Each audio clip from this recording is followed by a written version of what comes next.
Hello, everyone. Hi, we're just waiting a few moments. We're sorry we're a little bit late, just solving our technical issues. We will start momentarily.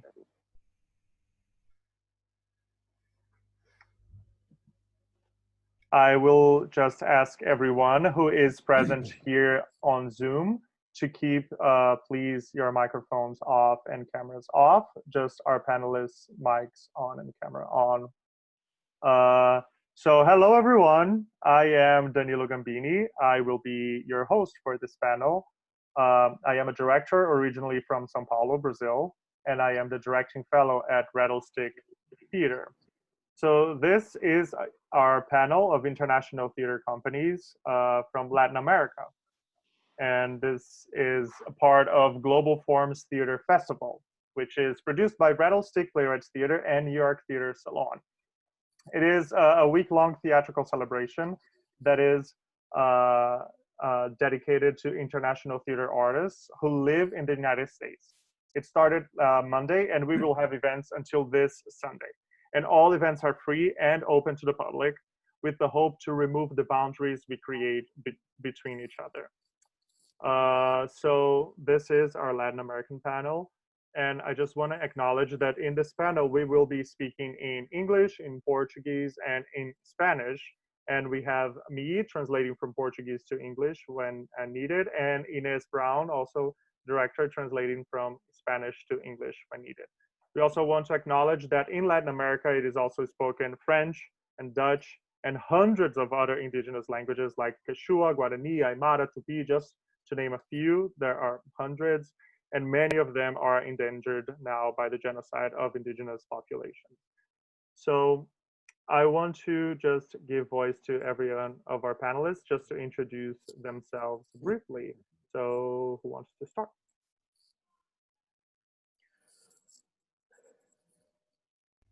I can start. Yeah, go ahead, Juan. Yeah. Yeah, the first thing that I want to say is that I am truly blessed and lucky to have the chance to work in a cultural foundation in my country. It's not a common thing to say. And also I want to thank to you, Danilo, for the invitation. My name is Juan Anania. I'm an actor and business administrator. I have been working for the past 3 years as a technical producer in the Teatro Mil Foundation, which is a non-profit organization that has been working for almost 26 years in the diffusion and development of performing arts in Chile. We have like 3 main line of works. The first one is to give access to people to culture and arts. And because this is a very unequal country, that's why we provide access. Also, we support artists in the creation and circulation of their work, both nationally and internationally. And also we develop social education programs for the audience, people and artists. And maybe one of the biggest projects that you know is the Santiago Mil Festival, which is a huge festival where companies and directors from all over the world come here to perform during January. And that's my brief introduction. Thank you. I will be posting in our chat the short bios from every one of us whenever we speak. So if anyone has questions or want to learn more, you can just go there. Okay. So Marcelo, do you want to go? Of course. Hi to everybody. Thank you for this beautiful invitation. My name is Marcelo Racino. I am an Argentine theater artist and a cultural manager. I may say that I have non-formal academics backgrounds, and I am a mestizo and queer guy, conditions that helped me develop a strong, dissident, and travel-proof attitude. I was born in a very small city called Rafaela, where I developed most of my career. The city is located in province of Santa Fe in Argentina, though I currently live in Buenos Aires nowadays. I may say that I have a broad and deep experience both working independently and as a civil servant, because for the last 4 years, I have been the director of the National Theater Institute in Argentina. So I quit the job in January this year. So since now I'm working in my artistic projects. Okay, thank you. Wants to go next, Ricardo? Yes. Hi. Thank you for the invitation. Well, my name is Ricardo Fryer, and I'm a producer and cultural manager, and I'm based in São Paulo. Have been working in the field since 2006, so it's 14 years I have been working just as a producer. And I currently run a production company alongside my business partner, Ricardo Fernandes, which is called ProDiarte. It's a production company that actually basically works with production and diffusion of performing arts, but we really focus on international collaborations and exchange, both in like guest performance by bringing international companies to perform to Brazil, as well as to promote new creations like commissions in which we invite international artists to collaborate with Brazilian ones and create original works. So basically that's it. Okay, thank you. Mirna? Yeah. Hi, everybody. My name is Mirna Mogae. I am Mexican. I am a transdisciplinary artist, director, producer, mover, teacher, actress. Currently, I work as the artistic director of my company, Translimite Alternativa Escénica, with 10 years of experience. We work many with young people. Okay, thank you. Gaby? Hi. Hello. Thank you, Danilo, for the invitation. My name is Gaby Gonsalvez. I'm a producer here in Brazil. I'm living in São Paulo, but I work with a lot of artists from all over the country. And normally I used to work more with national artists, but sometimes I work also with international artists. And I also do a independent festival that we call Farofa. I don't know in English how we call Farofa. It is the name, so it is Farofa. Farofa, that's it. and that's it. Thank you to the invitation and to be here with you. Thank you. Ines? Hi, my name is Ines Brown. I'm a theater and film director from Buenos Aires, Argentina. I've been living in New York for 6 years now, and I'm just going to be here to help with the translation if someone needs it. And I also wanted to let you know that I am presenting a documentary short film Sunday at 4 called Through My Eyes, and you can get your tickets through the website from Global Forms Festival, and I would like you to attend. Thank you. And thank you, Danilo, for inviting me here. Thank you. So what I want us to talk a little bit about in this panel is how everyone is working and dealing with our current situation, COVID and everything. If you want to talk a little bit about the specificities of your country or not, or more about like your work and how everything is going. And I think we should talk one by one. Maybe, does anyone want to start, or I can call you? As you prefer, Danilo. Marcelo, Yeah. it is you. Oh, you spoke first. the first one. Okay, perfect. Well, first of all, to make a very short context, I have to say that Buenos Aires is one of the principal performing arts capitals in the world. You may already know that. before the COVID-19, there were about 1,200 different shows every week in the city.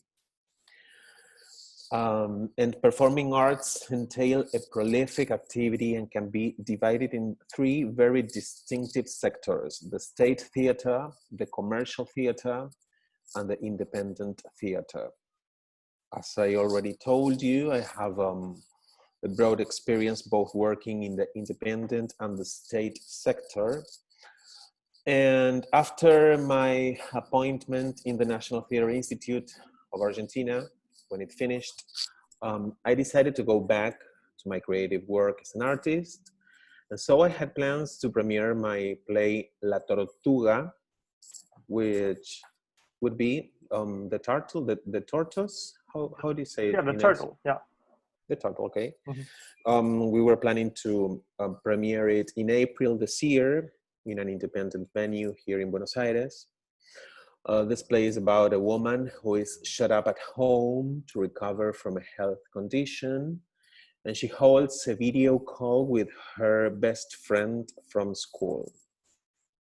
So on March 19, a very strong social, preventive, and mandatory isolation was implemented in our country to face the COVID-19 pandemic.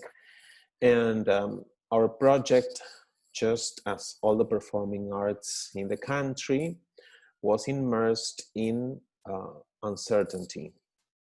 And we started waiting for the news.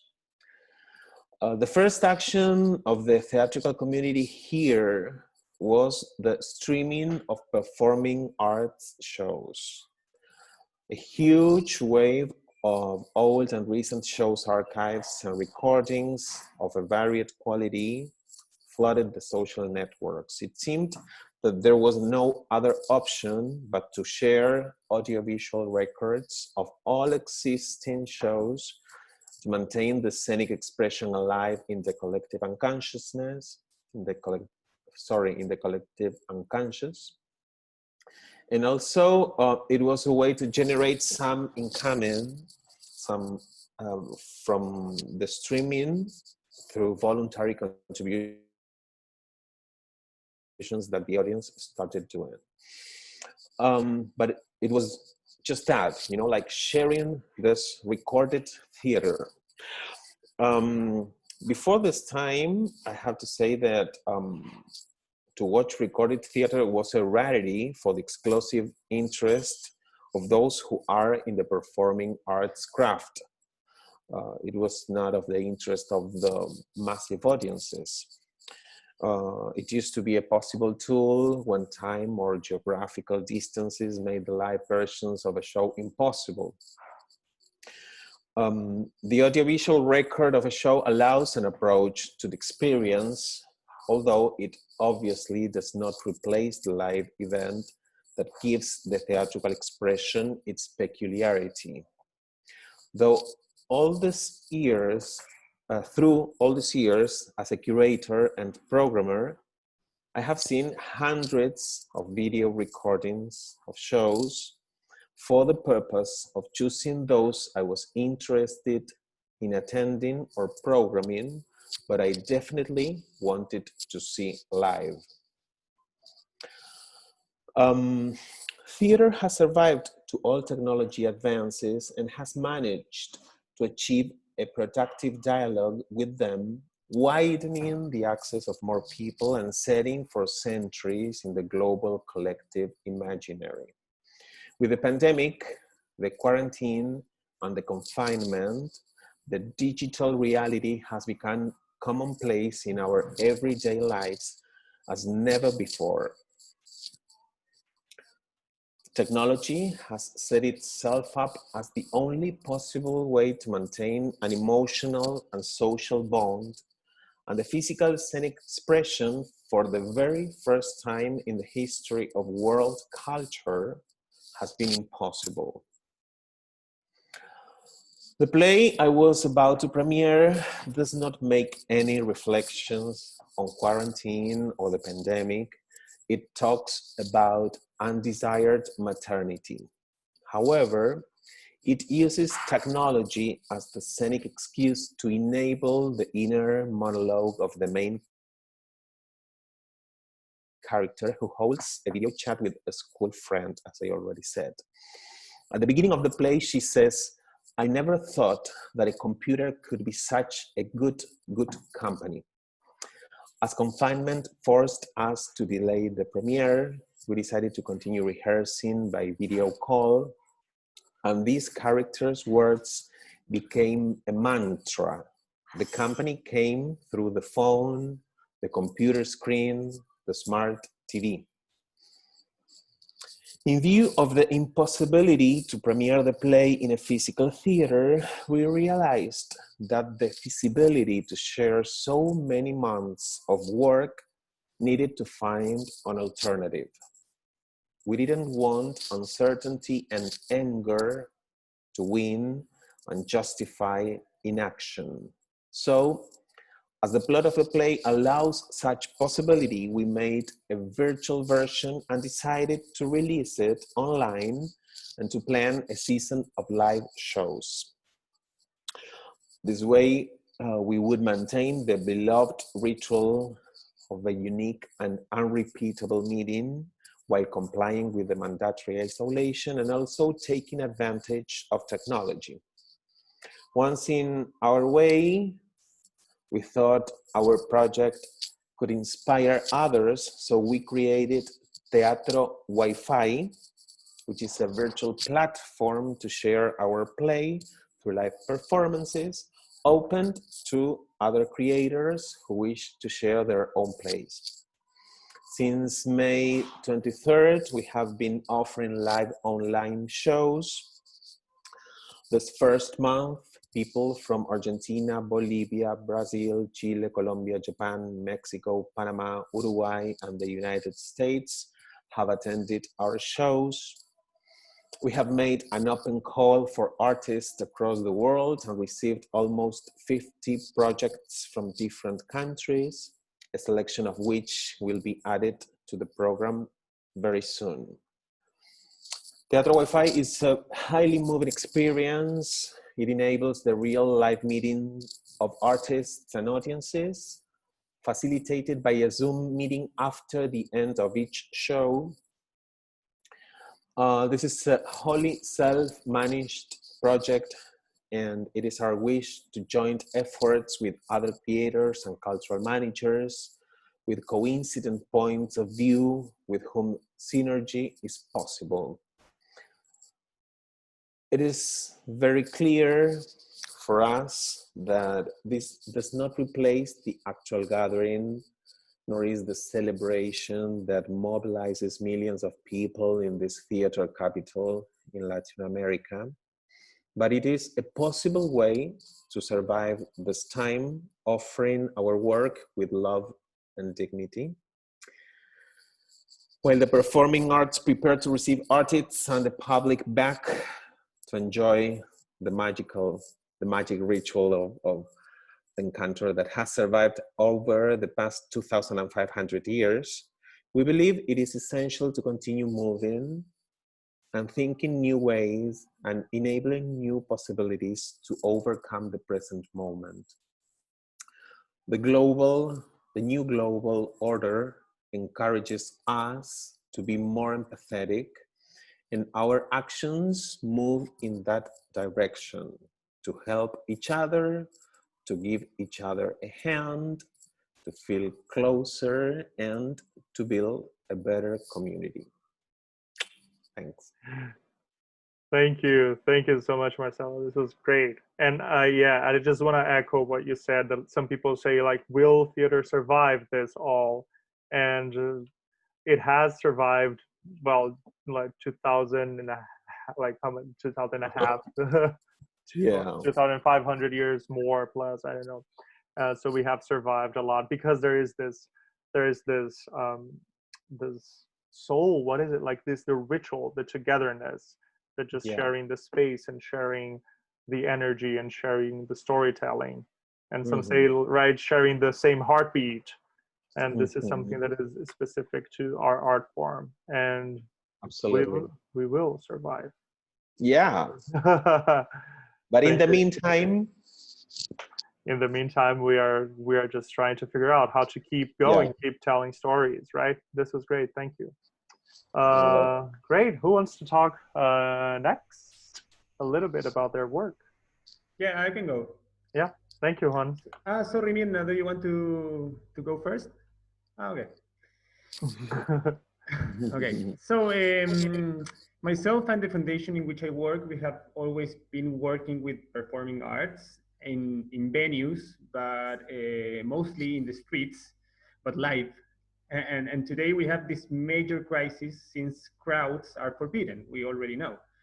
We don't know when we will be able to have embodied or real audience again. And I think the same that Marcelo, that this uncertainty is awful, especially in our countries, which the pandemic is unleashed and unleashed. Yeah, it doesn't have a leash or something to to keep it tight, you know. So at the beginning, I was truly depressed, and decided to take this moment as a real pause, a pause from working and think.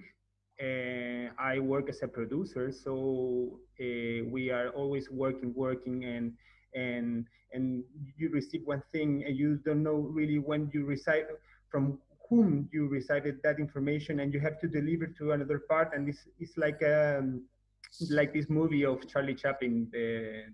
I don't know how you say in English, but it's like Times or something. But it's like working, and unfortunately, I work in a very reactionary place. When something happens, when a crisis emerges, the foundation team react and try to make something about this. So we began thinking what we can do.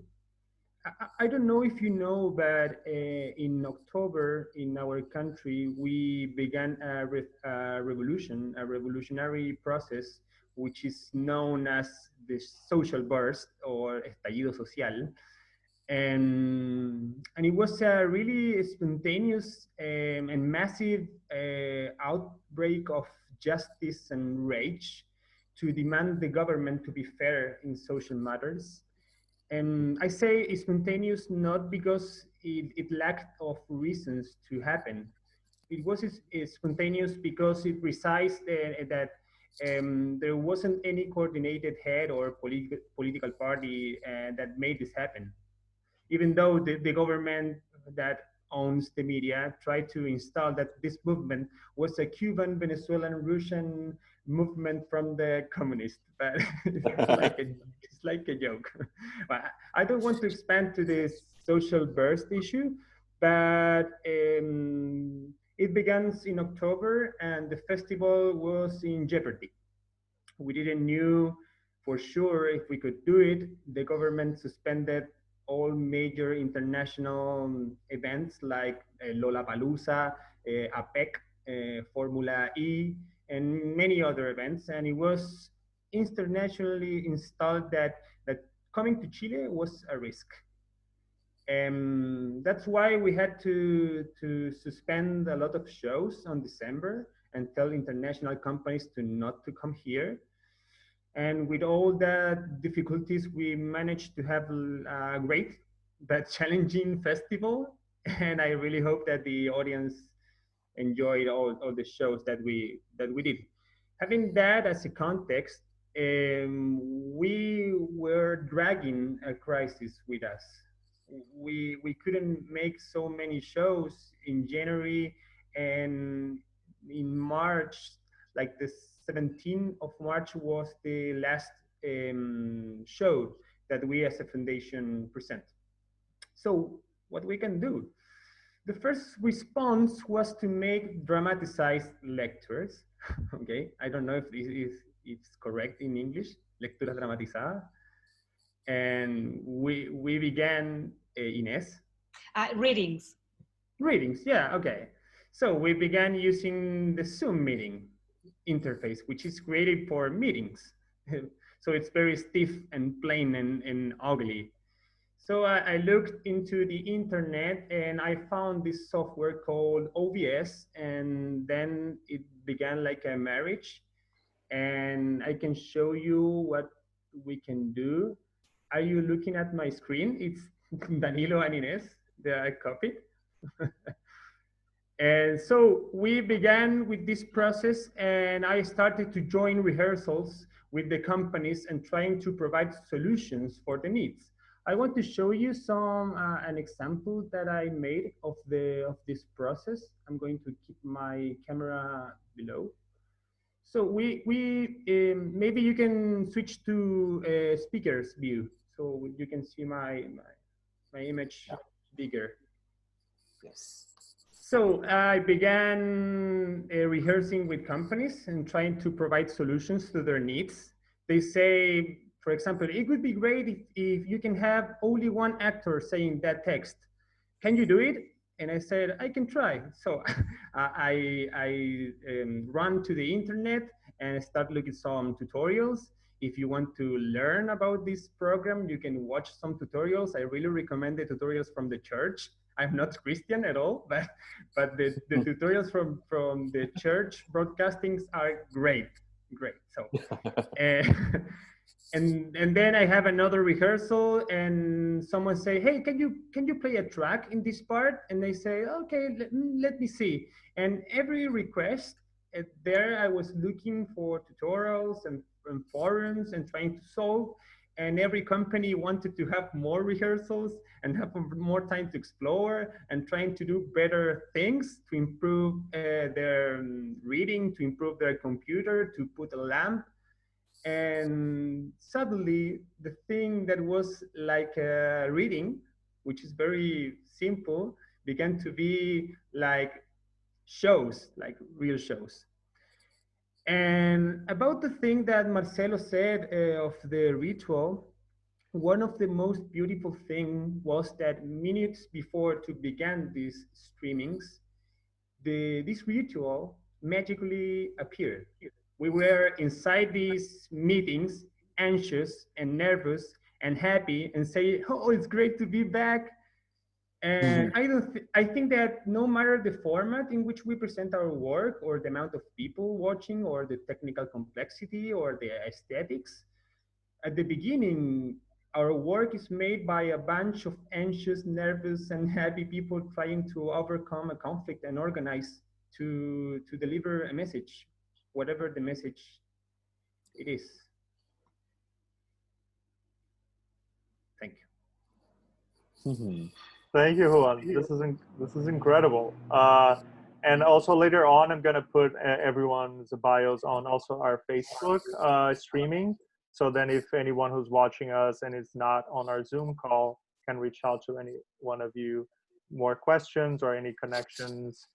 Okay, thank you. Like I have a lot of questions already about this program that you're using. So thank you. Who wants to go next? Okay. Okay. Mina. Okay, Mina and then Gaby. Okay. Okay, Great. thanks. Thank you. In Mexico, we started in isolation, most people. Since March, we have been like these 4 months already. In fact, now we are on top of the pandemic wave. Maybe we will return at the new normal on September or November. This means for theater on January. The confidence, the economy, and the cheer up is necessary. Is what we do.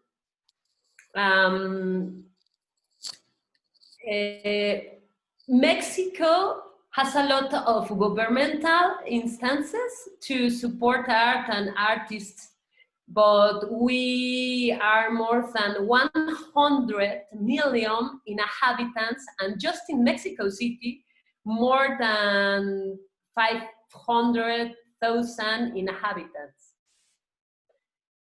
It's the fifth most populous city around the world.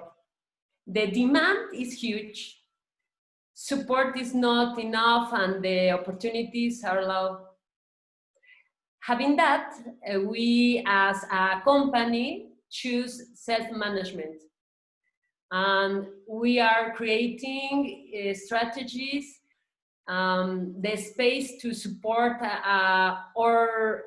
our own projects. We create alliances to produce our scenic pieces. We open our investigation, our process, and because of that, we have created programs, courses, clinics around the topics we would like to talk about in our place. In fact, the alliance earns money, the company earns money, and we invest in new projects that money, and the students earn knowledge, making a full circle. I would like to show you the short video about our program in scenic creation, in which we work with young people.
And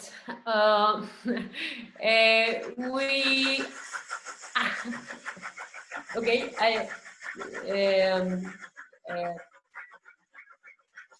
What is this? yes, sound with- yeah, okay, thanks. And we are Translímite Alternativa Escénica. We are a transdisciplinary space that is grounded in the investigation and teaching and the creation of projects focused on arts alive. We work in documental, physical theater, crossing topics like dissidence, memory, sexuality, gender identity, and resilience. Our latest projects are, you know, the program in scenic creation. We have 4 years of experience. Online program in interdisciplinary arts. That program was created during this pandemic time. And docufictional scenic piece named Fierce Fiera talks about resilience stories both around HIV. And if you would you please share the photos, Danila, please? Thanks. Yes, I'm going to do this. Just one disclaimer. There is a little bit of nudity on this. So I'm sharing here. Can you all see it? Yes, thanks. Great. Let me know when I need to change from one to the other. This. Okay, again, this. Yeah.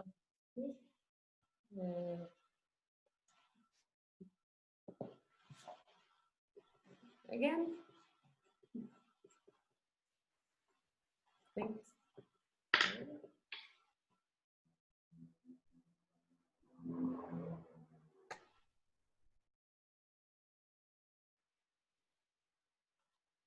Again.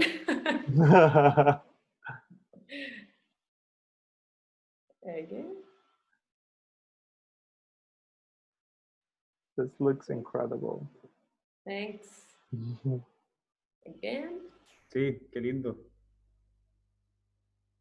Again. Again. And that's all. That is Fierce Fiera. I am a director and writer, and Cesar Enriquez Cabaret is my partner in that piece. And my interest as an individual artist is to explore outside the theater boundaries, search the ways or where bodies can be used as a reflection of dissidence and also an agent of the crisis of representation. Thanks. Okay. Thank you, Mirna. It was great. Beautiful, beautiful images. And your Thanks. video made me miss so much rehearsal room. Right? So just for those who are participating on our Zoom call, if you want to ask any questions after all this, everyone talks, we're gonna like open a little bit for questions. So if anyone has any questions, you can ask it on the chat for everyone or only for me, okay? Thank you. So Gaby, you're next.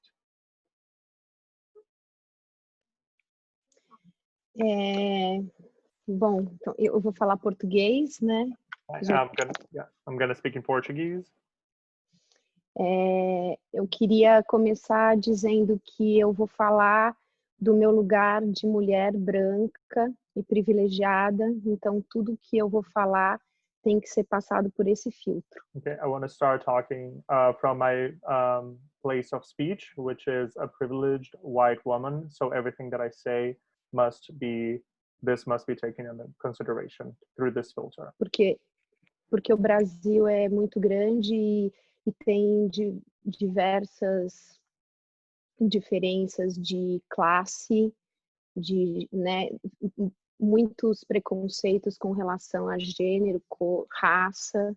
Então isso é importante deixar claro. Because Brazil is so big, it's a big country, so there's a lot of prejudice involving race and gender and many other things, so this must be said. Aqui no Brasil, a gente não tem nenhum tipo de política pública direcionada para a cultura. Here in Brazil, we don't have any kind of public policies directed to the culture. Então, antes da pandemia ou na pandemia, nós continuamos basicamente numa mesma situação política. So before the pandemic and during the pandemic, we are basically in the same political situation. Eu faço parte de um grupo de produtores que se chama Corpo Rastreado. I'm part of a group of producers called Corpo Rastreado. Nós somos 15 produtores que trabalhamos exclusivamente com artes cênicas, teatro, dança e performance. We are 15 producers that work exclusively with performing arts. So theater, dance, and performing art. Yeah. A gente, normalmente, a gente não só trabalha com artistas que produzem arte que não é inofensiva. We usually work with artists that produce art that is not non-offensive. Yes. Então, isso já determina onde a gente consegue, qual é o caminho que a gente segue trabalhando, né? Então, isso tá. Yeah. So this already like sets up what is the path that we take in our work. Então, desde que começou a pandemia, a última ação que eu fiz antes da pandemia começar foi a Farofa, que é esse festival off da MIT, que é a Mostra Internacional de Teatro. So the last thing that I did before the pandemic was this festival called Farofa, which is an off festival. It's an off festival from the MIT, which is the International Theater Festival of São Paulo. Foi uma provocação que veio da MIT para fazer esse off, e a gente então decidiu fazer de forma completamente independente. It was this provocation that came from this international festival, so they decided to just do this off festival completely independent. Foram 57 artistas que se envolveram, que fizeram seus trabalhos em 6 dias em São Paulo, e foi uma experiência incrível porque a gente viu em loco, a gente experienciou o que é uma ação conjunta, o que é uma ação coletiva. Yeah, so it was 57 artists doing their work during 6 days in São Paulo, which was incredible because they experienced what it is to just work and create collectively. Sim. Bom, então depois que a pandemia chegou, todos os artistas aqui ficaram completamente desprotegidos, e todas as ações que a gente conseguiu fazer até agora foram muito a partir de ações entre artistas, coletivas entre nós, entende? Independente. So when pandemic hit, all the artists became very unprotected. So everything that the producing company was doing had to be halted. So, and now during the pandemic, everything that they're doing is collectively in this collective of artists just working together and figuring it out.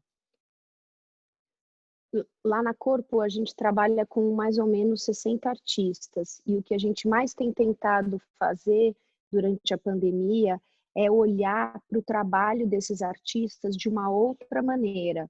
Ou seja, posso continuar? No, yeah. So they work at Corpo Rastreado with 60 artists. So what they have been trying to do during the pandemic is just look at every artist's work in a different way. Porque até então a gente estava numa lógica de mercado de que a gente tinha sempre que ter um trabalho novo, tinha que sempre estar produzindo, sem dar o tempo necessário para a criação, sem respeitar o tempo dos artistas, né, de criar, de maturar uma ideia. A gente simplesmente saía num processo, assim como o Juan falou, mecânico, de fazer uma coisa atrás da outra. Because before the pandemic, they were like following the market rules of just having to produce and produce without necessarily being able to respect the art and the artist's time. So it was like, as one said, working as this machine, just producing and producing and producing. Então, o que eu mais tenho tentado fazer durante esse período de pandemia, que no Brasil não tem data para acabar, é extrair o que eu posso de melhor para o meu trabalho e para o trabalho dos artistas. E eu cheguei à conclusão que é o tempo. Então, a coisa que eu mais quero trabalhar é em cima do tempo, que isso eu acho que realmente...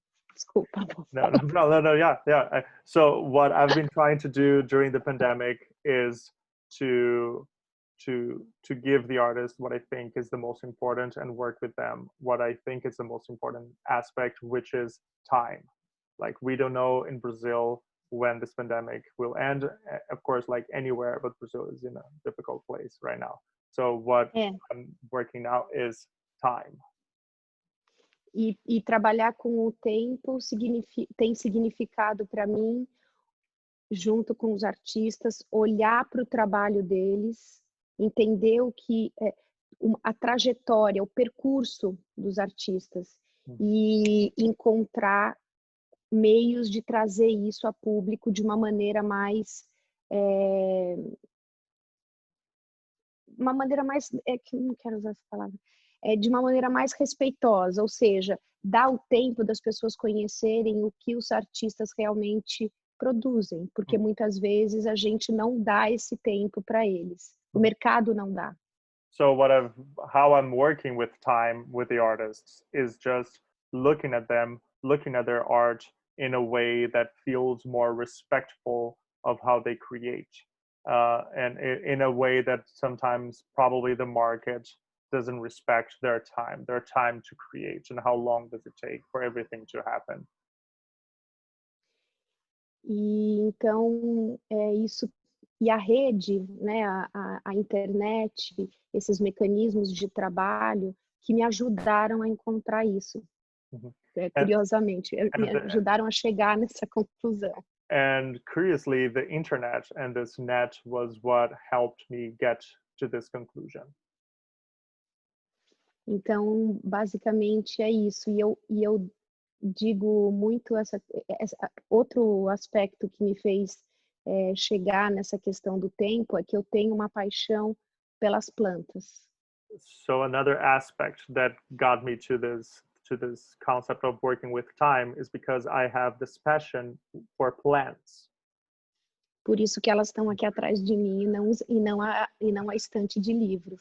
That's why they are behind me and not a bookshelf.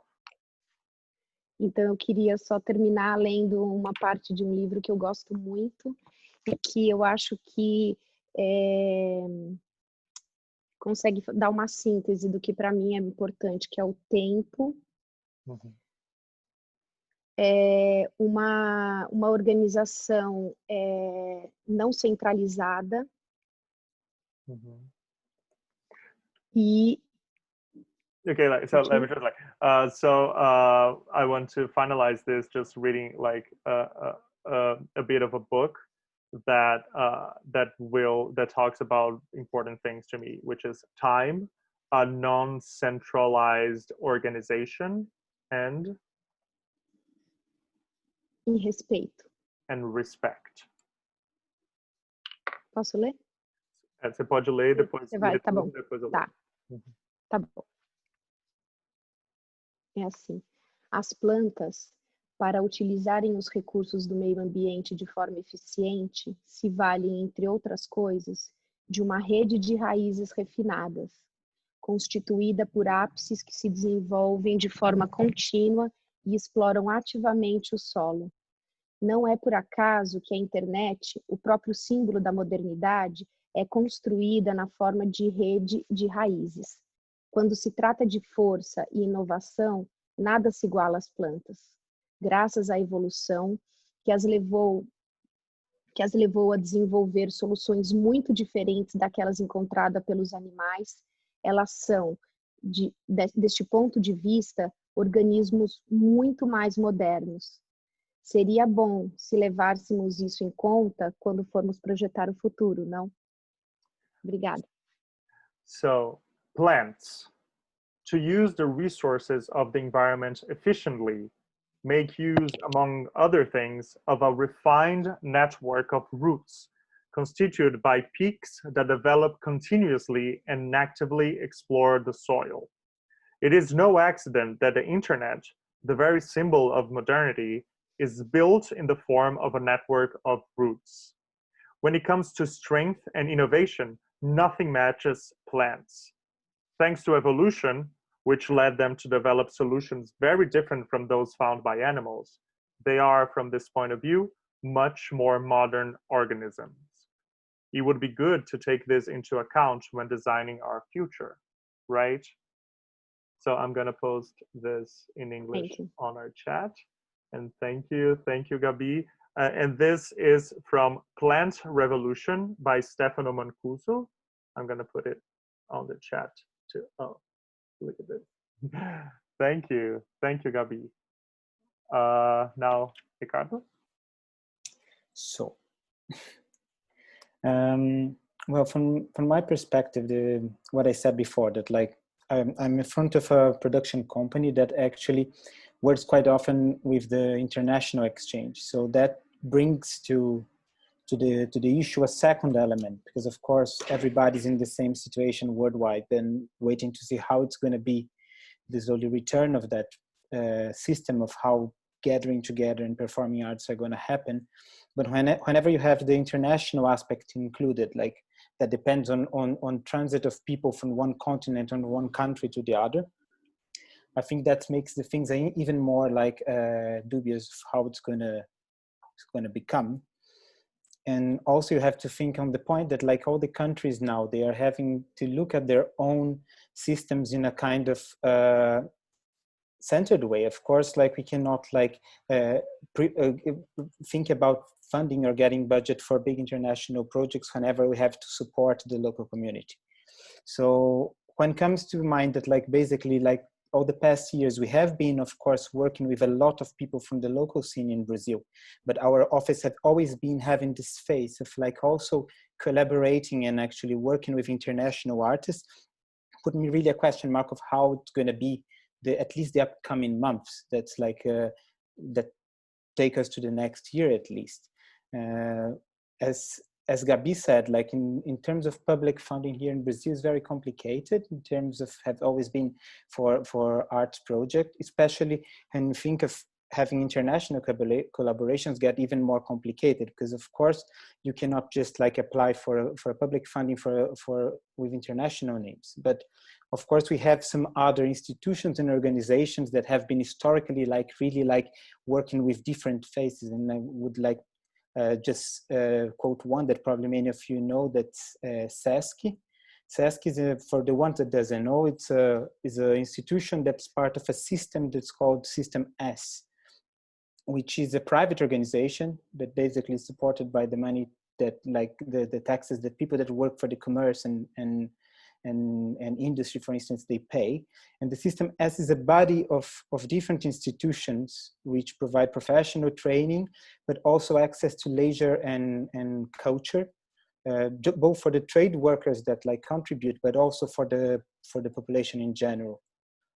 When you think about the SESC in São Paulo, they have at least, they have over 40, if I'm not wrong, centers in the state.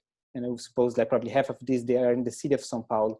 So basically every neighborhood would have like a very like structure and well done building that doesn't work only as a cultural center, but as I said, as a leisure one as well.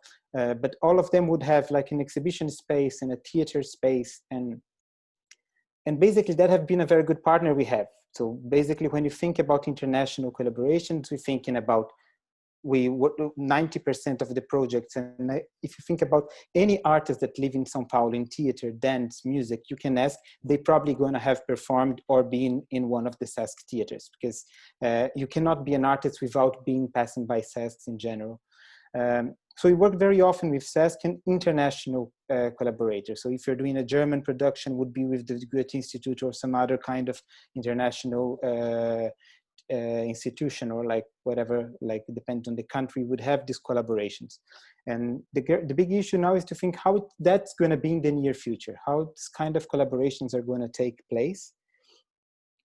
Also, you have to put in the discussion the fact that like with that's going to come a very big financial crisis, and of course the currency is going to become an issue whenever you talk about international co-productions as well.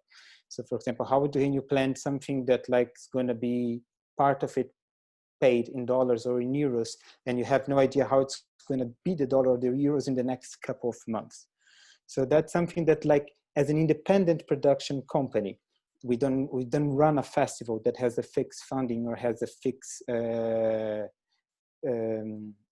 support, or even like we don't have also a venue. We work as an independent company as we would be a project-based company. So of course we face many times problems whenever not having productions that come all the time. So we do have big gaps and we are used to work with this kind of issues, but now is a bigger one. We have to think how it's going to be the upcoming months. And whenever I think about, okay, shall we think about a kind of virtual or which kind of language we can apply, comes to mind this think about having to think locally more than globally at the moment. And also it's not so easy to think about that when you have like language issues and you cannot do a live performance screen here if you're not able to subtitle in advance. You're not going to reach so much public as you would if you would be doing it in a theater with like not improvising or not having it like performing live. So those are some of the issues that like we're struggling. So to be honest, at the moment, all the current projects we had, they had been totally stopped, postponed, or canceled. And we are not finding a way at the moment to do any of those in a virtual way. So that's something that I'm still trying to search, how we're going to like work in the next months in this facade, in this phase, because we have like at the moment we were working with a partnership with Russia. So we had a collaboration with SESC and the Chekhov Festival. We would have a whole year exchange. So we would have 3 big productions coming from Russia all through the year. And whenever you face something like that, for example, if you think about postponing and even start to go into a negotiation of how to postpone that for the next year, it's very hard to say. We first, in the beginning of the pandemic, was not quite sure how that would turn. So we were even talking, okay, shall we consider second semester? Because the first one was supposed to be in March. And then we realized that it's not really feasible to think about that for a short term. Like if we would have rescheduled for August, I would still be doubting that it's going to happen.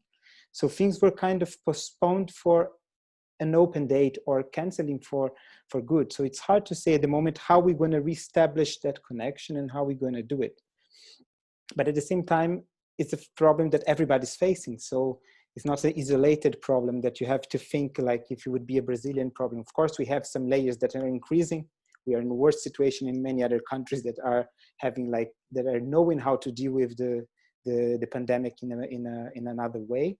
But it's very hard to reschedule or to think how to produce whenever you don't have like very clear how it's going to be the return of that, how fast it's going to happen. So in the moment, like I'm trying to see and learn from the countries that are in front of us, because of course we saw like Asia first and then Europe, like, so finally like we are like some steps behind. So at the moment we are reaching now the worst period of the pandemic. We can see already like in Asia, the theaters and the festivals kind of like reopening. So I do hope that actually we can learn and see from the mistakes and the right steps they do so we can try to apply here. Like that's the only advantage we have in that kind of position we are. So for example, we see now some European festivals have been canceled. Some of them are already talking about doing, of course, with some adaptations for September, October. So it's like seeing how that adaptations and how that structure is going to allow us to find a new way of performing live and a new way of producing. And I think for the artists, like how it's a new way of expressing your voice and your work without necessarily being the live performance. That's something that for us producers is a bit more complicated, because of course, if you do like a performance, like some institutions here are stimulating and are supporting some kind of small performance that you can do by Zoom or by lives and so on. But that's a kind of a very small production effort you have to do it. That's much more like is an artist producer effort. Like many of the times is of course, because we are all in isolation as well. So you cannot gather like a team in order to make it. You have to do it simple and small. So anyway, so that's like a situation I'm hoping to see how we're going to do by learning from the countries that are starting before us to come back and see how it's going to be. Okay, thank you. We still have a few more minutes. I want to ask again, if anyone has any questions, just write it to us. I want to also I want to start with just one general question for if anyone wants to talk a little bit more, and going off of what Ricardo just said about our hopes for the future. So what are we hoping for us, for the art, for producing theater in Latin America? So if anyone wants to talk a little bit about it. Yes, I can go. I think that it's pretty clear. It's pretty clear. Marcelo said it. Gaby also. Ricardo. I think that the collaboration is the only way to overcome this crisis. If the time before the pandemic was the competition, I think that right now we have the collaboration. And I think that if we get to think how we are going to make it, we are not going to understand that we are already doing it. I am in the same amount of distance right now with Ricardo, with Gaby, with Marcelo, and we are in all different countries. In this example, Danilo and Mirna are together in the same virtual place. So we have to try to use this in as our strength, you know. Use this difficulty to overcome it and to make something about it. And it's really important to listen to the plants, like Gaby said, and try to understand and try to make that the intention is the same as the extension, you know. I don't know if it's clear, but la intención se vuelve extensión. Y I think that it's really great to have the time to talk to each other and to see everyone's places and to invite you for a minute into my house. I think that this is the only way to see we are all in the same place, you know. And I am not so optimistic like Ricardo, who said that we can see. Sorry, Danilo, I'm not going to be a pessimist.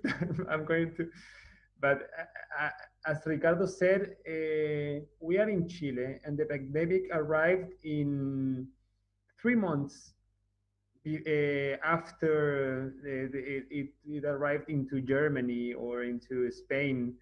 And right now we are in a huge crisis, and we didn't have the time or the means necessary to say, oh, that's what they did there. We cannot do the same thing that they did they do there, because we don't have the same economic resources or the same culture or the same way to be.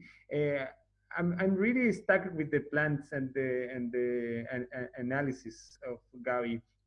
I think that we are also plants, and one of the most vegetal organ in our body is our skin. And our skin, as Latins, doesn't need sun; it needs touch. It needs to be touched and to hug and to kiss someone. And I think that we have to try to talk about that, about the distance, and about this computer. It's not a computer, it's like an amputator. It's not a, no es un computador, es un amputador. And try to give it a turn and try to understand how we can make this more three-dimensionally, because we like it or not. Right now, if I go outside, maybe I am young. No, I am young. Maybe I can endure a disease, but the people, the old people, they cannot do it. And I am like a media to give this disease to everyone. So we have to be responsible and to stay inside. And as we are inside, let's try to see what we can do inside. And that's why I think that Ricardo said that think locally. It would be great, but it would be great to think locally, but use these medias to make like tutorships or to make courses, or maybe we can have a small theater group from Rancagua, from Temuco, from a distant city in Chile, and they can receive a tutorship from Danilo Gambini. And we are making networks, and we are connecting, and we are giving people access, people they don't have, and we are using this difficult as a strength. That's my message of hope. Thank you. This is beautiful, and I want to echo just this beautiful thing you said about if we are or were living a time of competition, maybe this is the time to focus on collaboration, and this is beautiful. Yeah.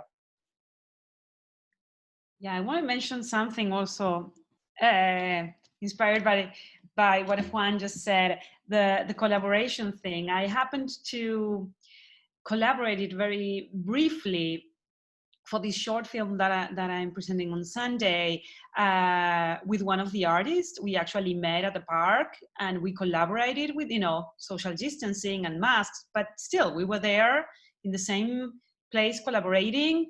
And what happened to both of us is that we were so happy to just be collaborating in that way, in a very simple way, the only way we can do it right now, in a safe way.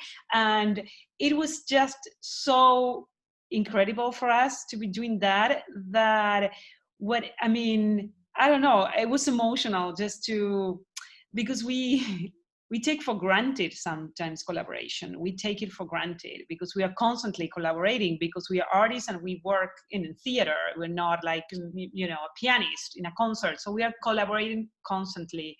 But I feel that this is a way that when we get to actually collaborate in person, even if it's a very small thing with just one artist, not like 20 in a room, of course we won't have that. What is great is that we are so charged.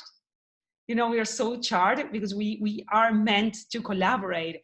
That is beautiful. And the same when we are collaborating on screen, just directing someone on screen. At first, there's a lot of resistance. At least for me, there was a lot of resistance. But then when you break that wall of the screen, you break that, because at first of course you feel that there's a wall in between, but when you are able to break it, also like amazing things can happen. I think it's I don't know, at least for me, I was very resistant at first, but now with doing all this festival, I'm very hopeful, and I'm getting really excited. And because at first I was like, well, let's just do film, because theater online is like, what, let's do film. But no, it's different, of course. And there is of course a way to do theater during these times. It's just that we need to really be open and cherish what we can do, instead of crying for what we cannot do. I spend a lot of time crying for that. Like, yeah. Yeah, Inez, and also this example that you gave, like this very festival came out of like a group of artists like saying like, okay, let's do this. And like Yue can tell more, but I think it was less than 4 weeks that everything got produced and got as big as it is, with so many incredible artists just like in conversation as we are now, which is this, for example, this very panel would not have happened in another situation, that like artists, us all in different countries in conversation and learning from each other and knowing each other, and hopefully like in like future collaborations, right? Yes, Marcelo. May I say something? There was a promise about listening to some Spanish, so I will go in Spanish, and Inés will make her debut as translator in this panel. Creo que en este tiempo hemos redescubierto la potencia de la fuerza de asociarnos, ¿no? I think that in these times we have rediscovered the potentiality that there is in reconnect with each other. Por ejemplo, puedo mencionar un caso que tiene que ver con lo que ocurre en México, que en este tiempo de pandemia se creó la Asociación Nacional de Teatros Independientes. No existía antes, se creó ahora en esta etapa de pandemia. For example, an example of this would be something that is happening in Mexico, that they have created this association of what? Association? Of this National Association of Independent Theaters. That it was just created because of the pandemic. It didn't exist before. Y creo que algo a lo que hacía mención Juan, que tiene que ver con esta posibilidad maravillosa de repensarnos territorialmente, es una de las potencias más grandes que tiene la virtualidad. And as Juan was saying, what is so important about these times is that we are thinking in a very different way territorially, and I think that it can be very expansive in these times. Porque nosotros que estamos teniendo esta experiencia de teatro online, en vivo, podemos dar cuenta de que lo que el teatro propone como encuentro en el tiempo y el espacio no se da en el espacio, pero sí se da el encuentro en el tiempo. Y es muy conmovedor. Yeah, because this relationship between in theater, in real theater, no, before the pandemic, of time and space, now we get it very different. We don't get the space variation. I mean, we don't get it, of course, because we're on this screen, but we do get a notion of time that we still can get that notion of time, which is very important in theater. Yeah. And sharing time. And sharing. Y finalmente, creo que para quienes conformamos profesionalmente el sector de las artes escénicas, es un momento también para repensarnos desde un lugar más empático y más compasivo, con más compasión. Porque aquí en mi país, por ejemplo, en estos 3 meses ha habido enormes y encendidos debates acerca de esto es teatro, no es teatro, hay que hacerlo, no hay que hacerlo. Y yo creo que estamos en un momento de tanta vulnerabilidad que necesitamos entender la necesidad del otro y lo que al otro que es diferente a mí le está pasando, ¿no? Y eso es algo que lo necesitamos como... I'm sorry, Inés. Yes, theater artists, I think that this is a very particular moment, especially in Argentina, where there's a lot of debate about is this a way of doing theater or is not this new way of doing theater.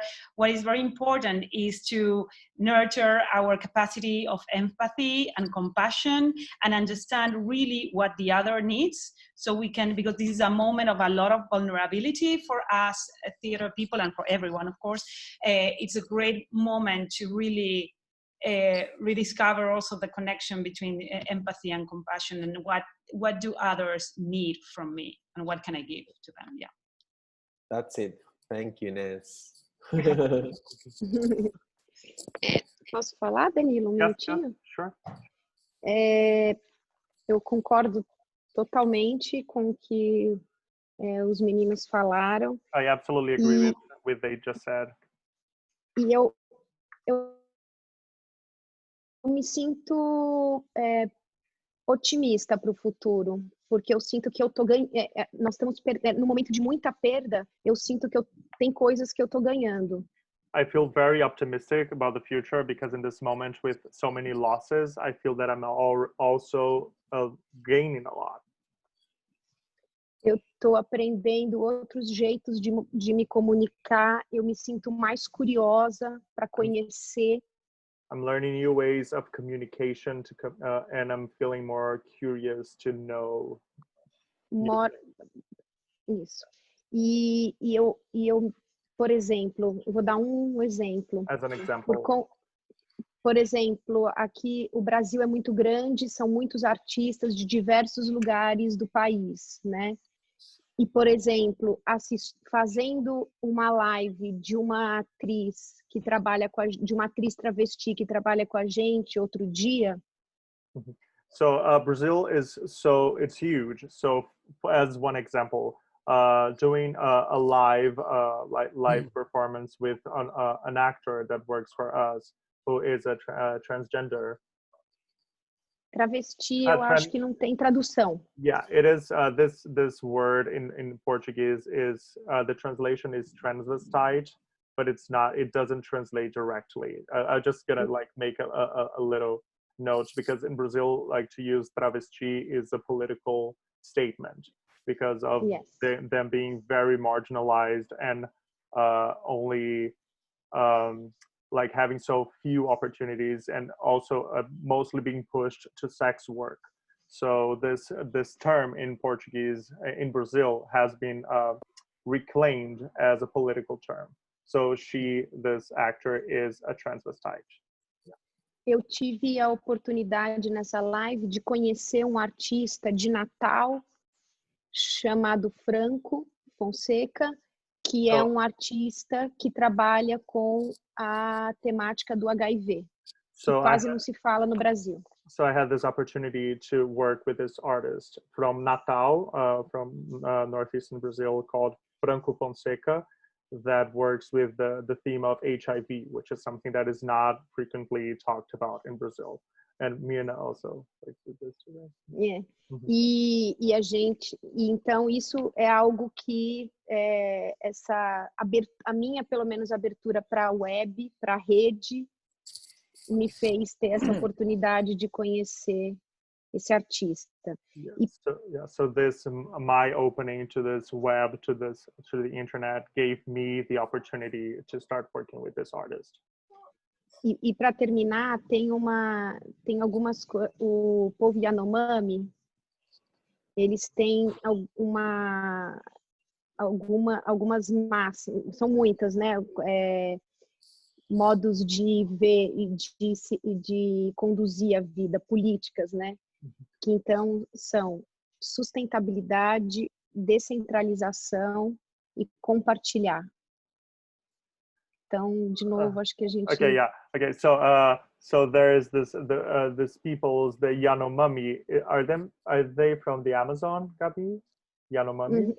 Yes. Yeah, so da região, né? Yeah, so the region of the Amazon. So this indigenous people, the Yanomami, they have these ways of thinking politically, which are three, as I heard. So sustainability.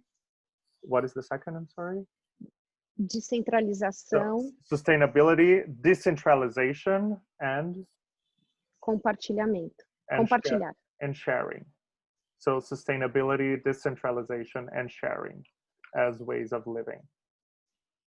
É isso que eu espero para o nosso futuro.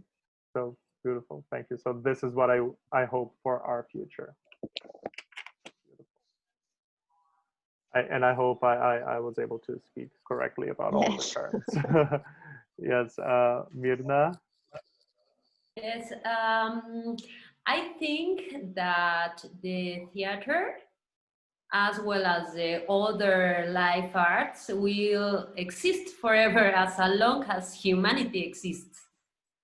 It is alive because it's the way we find answers, or we can explain our existence in this universe. We need art in general. Real life shows us in this specific moment that we don't have to try to control everything. The other day, I was talking with a friend that is into cinematography, and she was saying that cinema is constantly in crisis because technology is always evolving. For example, iPhone, Androids, cameras, different platforms.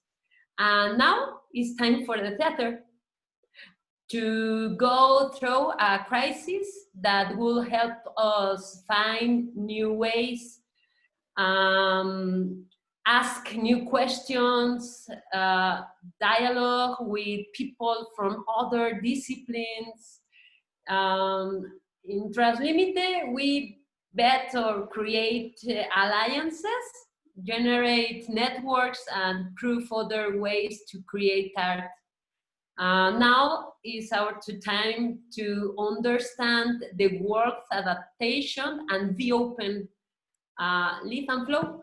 And the art of theater is the art of being present, I think.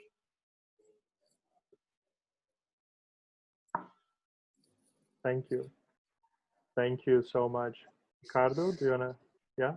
Yeah, so, well, I think that like what I hope is that actually he assures the meaning of theater that always has been like telling the stories of a time and a people, and that's the story of our time. So we are forced to have these conditions and make use of that in a creative way to be the way of telling the story of the times and what we're living. And taking from Juan, I hope that actually makes that distance shorter, because indeed that's like actually the tool that allow us to reach people and reach corners that we will not do it physically.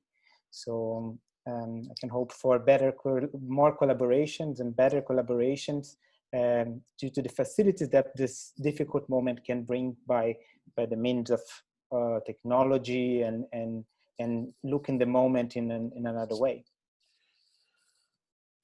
Okay. So we are almost at time. I think we had a couple of questions here, but it's really interesting because as they were getting here, like we were already like addressing them. So what are we taking?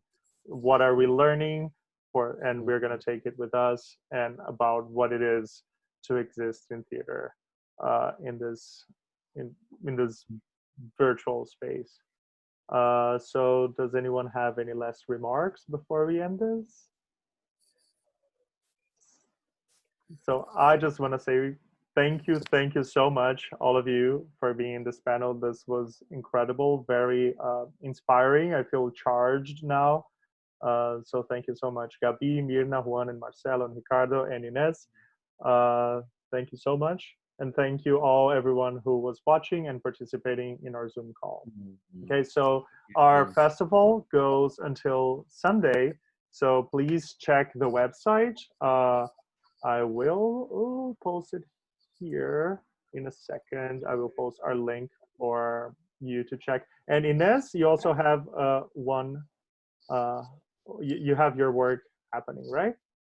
Yeah, I do So- have. Let me copy the link if I can find it quickly. Yes. Perfect. Yeah, UA just put near your Salon and Global Forums here. Okay, yeah, it's called Through My Eyes. Okay. Hmm. Thank you. So, thank you all. Thank you Thank you. so much. Thank Oh, you. bye, guys. Bye. Nice to meet you. Bye bye. Gracias. Qué lindo. Gracias. Gracias. Gracias. Gracias, Danilo. Ciao, ciao. Bye bye. Thank you all. Bye bye. Bye.